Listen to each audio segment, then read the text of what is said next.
Кыргыз жарандарынын биометрикалык маалыматтары ушул жылдын сентябрь айынан тарта массалык түрдө чогултула баштаган. Учурда маалымат чогултуу бөлүмчөлөрүндө биометрикалык маалымат тапшырам дегендердин саны арбын. Жалпысынан республика боюнча мындай бөлүмчөлөр 185ке жетсе, мобилдик топтордун саны 700дөн ашат. Биометрикалык маалымат чогултуу дүйшөмбү күндөн жума күнгө чейин эртең мененки саат 9-дан кечки саат 6-га чейин өлкөнүн бардык айыл өкмөттөрүндө, мамлекеттик каттоо башкармалыктарында жана жогорку окуу жайларынын имараттарында жүрүп жатат. Сравнительно биринчи күндөргө караганда аябай жакшы. 200га жакын адам өтүп атат күнүнө. Просто аппарат өзү жетишпей калат, эгер 100дөн где-то среднем 100 деп эсептеп алсак, 100 кишидей алса жакшы болот. Кыргызстандын жараны болсо эле болду. Кыргызстандын паспорту, например, 4 паспорт менен кабыл алып атабыз. Бул биринчиси ID карт, экинчиси загранпаспорт, үчүнчүсү 94-жылкы, в основном пенсионный возрасттагы кишилерде экен. Анан кызыл паспорт деп. Но кызыл паспорт бишкек шаарынан көрүнө элек. Келелек бизге. 17 ноябрга алынган маалыматка ылайык мамлекеттик каттоо кызматы билдирет. Биометрикалык маалымат чогултууда өз активдүүлүгүн Ош облусу көрсөткөн. Алсак Ош облусу боюнча 28065 адам маалымат тапшырган. Экинчи орунда Чүй облусу турат. Бул жакта 17000ден ашуун жарандар биометрикалык маалыматын тапшырышкан. Ал эми 3-чү орунда Жалал Абад облусу. Ал жакта 12713, Баткенде 10000ге жакын, Нарында 8000ден ашуун. Эң эле төмөн көрсөткүч Талас жана Ысык Көл облусу катталган.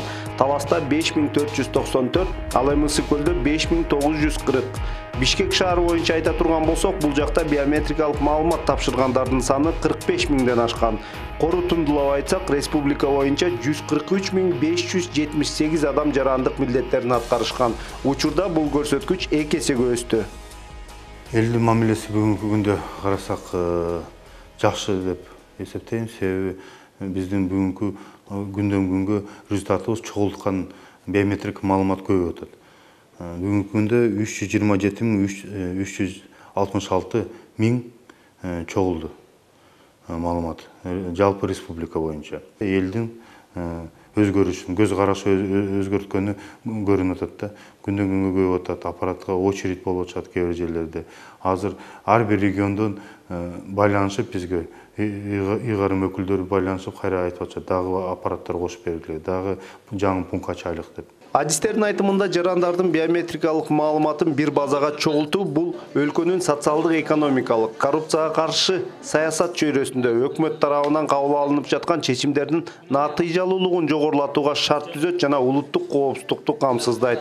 Андан сырткары өлкөнүн калкы жөнүндө сапаттуу толук статистикасын түзүүгө жана таза шайлоо өткөрүүгө чоң өбөлгө боло алат.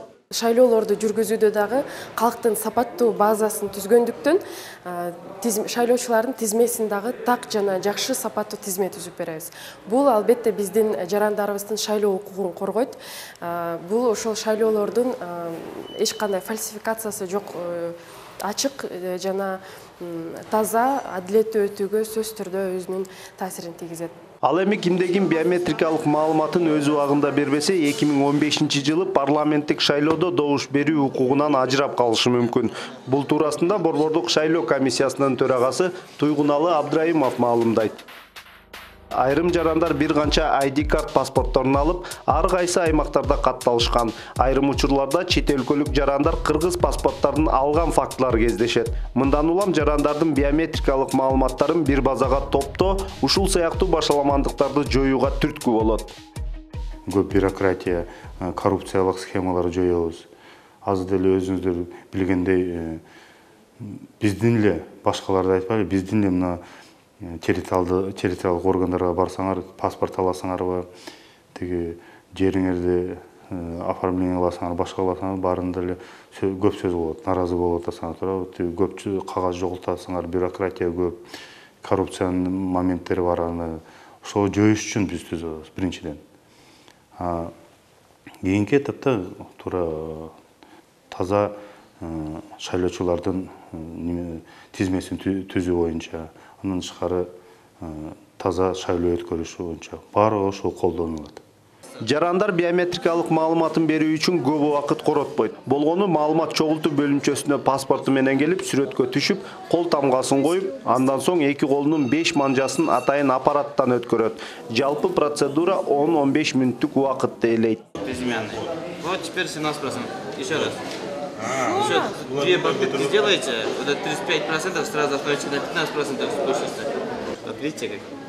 С 3-й попытки сразу остановитесь 15%, вот, пропускает. Ну, скоро выборы, во-первых, да? Хотелось бы, чтобы мой голос кто-то не использовал. А во-вторых, ну, я не знаю, я думаю, что это мой гражданский долг все-таки. Адистердин билдирүүсүнө ылайык, жарандардын биометрикалык маалыматын чогултуу иш-чарасы 2015 жылдын август айларында аягына чыгышы керек. Аталган мөөнөткө 1 августка чейин буюрса жетишебиз баарына. Андан тышкары биз азыр штабтарды өткөрүп атабыз. Өкмөттүн алдында дагы өзүңүздөр билгендей штаб түзүлгөн. Штабтарда ыйгарым өкүлдөрүбүз региондордо көп айтат, аталган мөөнөткө чейин эле бир майда, июнда эле бүтүрөбүз дейт буюрса. Көбүнчө баягы ортодо баягы эми убакыты жок, жумуш көп, тиги бул убакыт чыкпайт. Алар үчүн ушу активдүү фазасы өтсүн, 2 миллиондон ашып чогултуп алсак, калгандарына ошондо биздин жабдууларыбыз бошойт региондордочу. Ошондо биз каерде жарандабыз келгенде ошол жерге коюп бере турган кылып уюштуруп беребиз да, комфортный кылып. Мисалы, торговый центр болобу, соода борборлору болсо, соода борборуна коюп берелик. Тиги банкка келип, кабыл алган тиги пенсияны алганы же немени Россиядан башка жактан акча которулганда алганы келишкенде ошол жерде мына даяр сизге 5 мүнөт убакыт бөлүп тапшырып коюң деп. Андан тышкары баягы жарандарыбыз баягы үйдөн чыга албаган же инвалид неме болгондо аларга уже мобилдик топторду түзүп үйгө чейин барып чогултуп келебиз.